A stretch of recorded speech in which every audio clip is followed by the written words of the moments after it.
Lo que estamos viendo en estos momentos es un video que hoy ha sido difundido en todo el mundo y analizado por diversos medios, por expertos y también tanto por el ejército israelí como por también se ha referido a esto los líderes de Hamas. ¿Qué es este video? Este video es parte de lo que estaba transmitiendo en vivo Al Jazeera este día martes a las 7 de la tarde, segundos antes de las 7 de la tarde, cuando se produce la explosión en el hospital. Este video ha sido analizado y utilizado también como medio de prueba por parte del ejército israelí, que lo usa para reafirmar su teoría de que se habría tratado de un misil fallido, pero disparado por la Yihad Islámica Palestina. Claro que sí. Esa es la tesis que está, digamos, levantando Israel con respecto a este video, que coincide en el horario, porque era el horario que estaba transmitiendo en vivo Al Jazeera, 7 de la tarde, el horario aproximado en que se produce finalmente la explosión en el hospital Al-Ali, que termina con 471 víctimas fatales. Hay expertos en inteligencia que lo están analizando sin que haya todavía conclusiones demasiado claras. Ha dicho también Estados Unidos hoy, por ejemplo, la Casa Blanca ha dicho Israel no es el responsable del ataque. Joe Biden, el presidente de Estados Unidos, también ha dicho que parece que ha sido un cohete errante. El New York Times, citando fuentes oficiales de Estados Unidos, dice que los análisis son todavía preliminares y que en la inteligencia norteamericana se está todavía analizando evidencia. Claro, falta evidencia que pudiera ser más concluyente. Por ejemplo, fragmentos de misiles. Dicen expertos en inteligencia que eso podría ser más claro en términos de poder adelantar a comprobar finalmente cuál es la procedencia de la explosión, pero esa evidencia todavía no la conocemos hoy. Exactamente, y en eso también hay los análisis que han realizado desde los distintos medios que han tratado ahí de verificar de alguna forma todo esto, apunta a el daño estructural que se vio y que estamos viendo ahí en el video en el hospital, donde dicen que el cráter que esto generó, creen expertos que citan medios como el The Guardian, como la BBC, creen ellos, de acuerdo a información que todavía es muy preliminar, que el cráter no se condice con el impacto de un ataque aéreo Israel típico. Pero aquí todos los medios que han estado estudiando esto dicen que todavía faltan otros temas por analizar, como decías tú, Daniel, fragmentos de proyectiles, seguir entrevistando a testigos y también la presencia de algún organismo independiente en el lugar que todavía no han podido acceder a la zona. 471 han sido los fallecidos contabilizados en ese hospital, en el hospital en Gaza. Hay más de 300 personas heridas aún. Todo esto, cifras entregadas por el Ministerio de Salud de Gaza. Vamos a ver las historias que hay detrás de la tragedia ocurrida en el hospital, en la Franja de Gaza.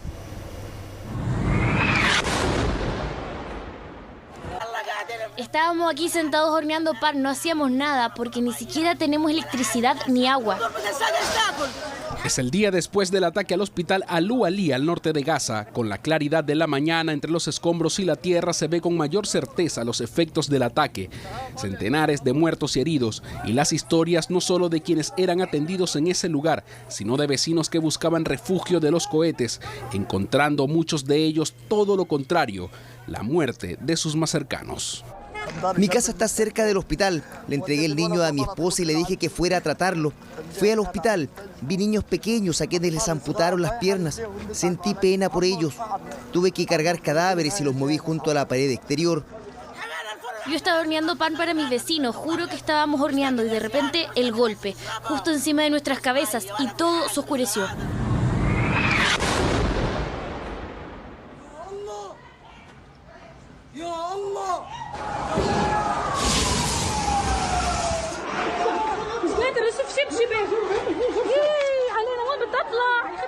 Cohetes cayeron aquí, en los estacionamientos y patio interior del hospital Al-Ali al norte de Gaza, uno de los más antiguos de la franja y que ofrecía atención de emergencia para los heridos, pero también cirugías y tratamientos contra el cáncer. Salas de hospitalizaciones y mamografías fueron alcanzadas justo cuando los médicos estaban trabajando cerca de las 18:30 hora local de este martes. No hubo ningún aviso antes de que el hospital fuera atacado. Había unas 3.000 personas que se refugiaban aquí. Luego la gente vino al departamento de cirugía gritando, pidiendo que los salváramos, diciéndonos que habían heridos y muertos. Intentamos brindar primeros auxilios, pero hubo más heridos de los que pudimos manejar con nuestros limitados recursos en el hospital. En días pasados, el ejército israelí había exigido la evacuación del norte de Gaza, justo la zona donde está emplazado el hospital atacado. Todos intentan librarse de culpas, sin aún un responsable aparente. Como sea, es una tragedia, dicen los afectados. Mira lo que le pasó a la gente. Tengan piedad de nosotros. Todo lo que está pasando es una vergüenza. Mira cómo murió la gente. Todos son civiles, no tienen armas. Sucedió de repente. La gente estaba sentada, preparaban café y té, hablaban entre sí. Era un lugar seguro, un hospital.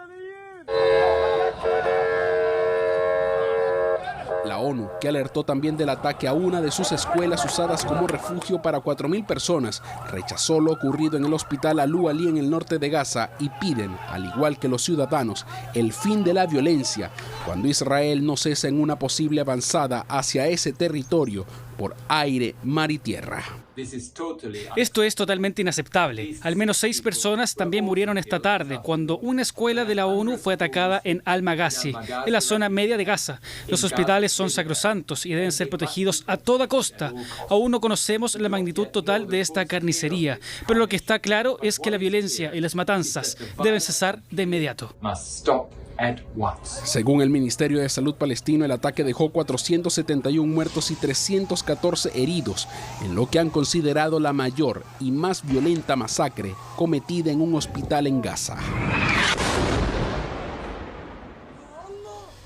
En medio, Rafa, de esta tragedia humanitaria gigantesca que estamos viviendo en Gaza, hoy al menos hubo una luz de esperanza cuando se anunció un acuerdo entre Estados Unidos y Egipto para permitir que un convoy con 30 camiones pueda entrar y entregar alguna ayuda humanitaria, al menos alimentos, medicamentos. ¿Cuándo podría concretarse la entrada de este convoy a la zona de Gaza?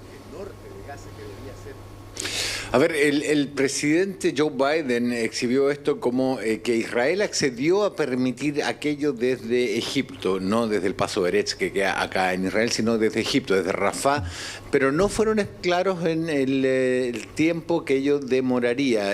Básicamente esto tiene que ser una coordinación entre las autoridades de Egipto y el ejército israelí que, recuerdas tú, Daniel, ya bombardeó el paso de Rafah hace cosa de una semana. Israel ha dicho que permitirá el paso de alimentos, medicinas, agua y otros suministros siempre y cuando se asegure de que esto no va a ir a parar a los milicianos de Hamas, sino que a la población civil, por lo que hasta ahora el cronograma está todavía en veremos. Sí, mientras tanto también hemos ido conociendo otras historias, por ejemplo la familia de un niño de 7 años, un niño de nacionalidad chilena-palestina que está buscando a este pequeño y a su mamá en Gaza, porque lo que aseguran es que la última información es que al parecer estaban refugiados en un hospital, pero hasta el momento no han podido comunicarse con ellos y desde Cancillería ya han dicho que ahora están haciendo todos los esfuerzos para encontrar al menor. Durante estos días quizás ha visto imágenes de este hospital, donde cada hora recibe víctimas de los bombardeos que no dan tregua en Gaza. Se trata del mayor centro hospitalario de la ciudad de Shifa y donde podría estar el pequeño Ghassan, chileno, junto a su madre. Es el último video que se tiene del menor de 7 años. Ghassan es hijo de un chileno y de una mujer palestina.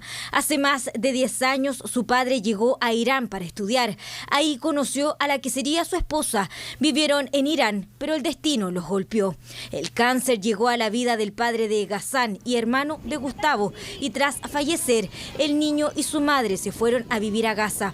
El problema es que la guerra llegó y desde el primer día del ataque no han podido comunicarse con ellos. Gustavo solo logró hablar con hermanos de su cuñada. Y ahí me contaron que por un familiar, que no me queda claro quién fue, cómo, se pudieron comunicar con ellos y fue un contacto, digamos, de minutos solo. y que ellos estaban refugiados en un hospital que es el Hospital Shifa, que justamente ese hospital había trabajado años antes mi cuñada como recepcionista. Y así está hoy el hospital donde estarían. Estoy en el hospital ahora, está repleto de gente. Hay mucha gente que fue evacuada, que está acá pensando que es un lugar seguro. Hay muchos heridos y varias ambulancias trayendo a más heridos. Shifa se traduce como casa de curación y decenas de miles han buscado no solo curación, sino también refugio de los bombardeos que caen sobre la ciudad de Gaza cada hora. Así lo habría pensado al parecer la mamá de Ghassan. Junto con eso me explicaron que quedaron sin nada, quedaron homeless, se quedaron la casa tanto de la familia como la casa que arrendó mi cuñada cuando llegó para allá, quedó completamente destruida, o sea, quedaron en la calle, literalmente sin nada, con lo opuesto. Ahora, esto no es el mejor de los casos, porque yo no me he comunicado directamente con ella. O sea, no es la versión que ellos me han dicho a mí, no he hablado con mi sobrino, no he hablado con mi cuñada. Entonces, esto, digamos, es el mejor de los casos y lo que nos mantiene con esperanza.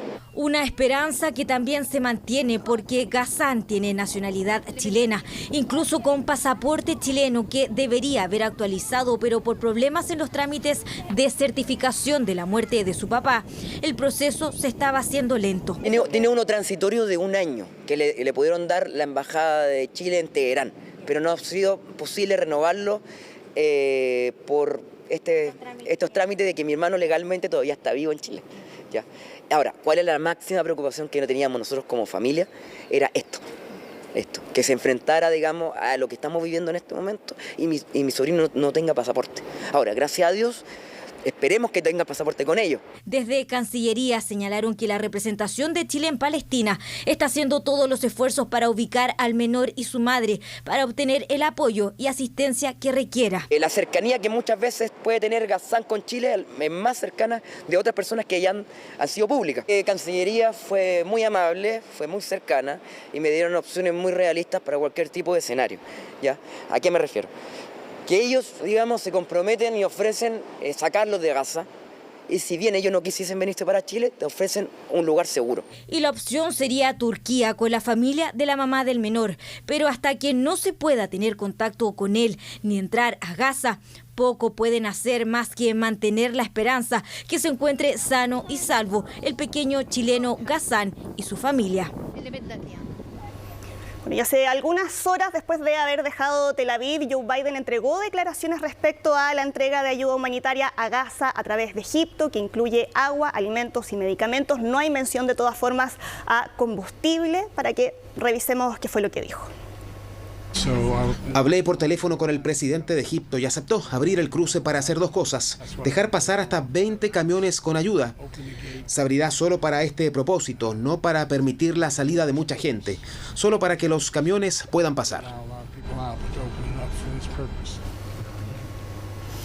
11 días han pasado desde el sorpresivo ataque de Hamas sobre Israel, esa mañana de un día sábado. Y este sería el primer corredor humanitario que se ha permitido para ingresar a la Franja de Gaza. Hemos dicho muchas veces, es un sector muy hacinado, donde hay extrema pobreza y donde gran parte de la población subsiste gracias a esta ayuda humanitaria que viene desde distintos sectores del mundo y que se reparte a diario. Por lo tanto, no hay provisiones guardadas y la situación se hacía cada día más dramática. Así que estamos a la espera de que eso se pudiera cumplir en las próximas horas, aunque según nos contaba Rafa, Daniel, todavía no hay una fecha establecida. Además hay que arreglar también los caminos que han sido también bombardeados por Israel, por lo que probablemente el viernes será una fecha estimativa para que pudiera finalmente llegar este convoy. Sole, muchas gracias. Rafa, también muchas gracias desde Tel Aviv. Apenas haya más información, volvemos con ustedes y con la información en vivo de lo que ocurre en Medio Oriente. Muy buenas noches. Buenas noches, Rafa.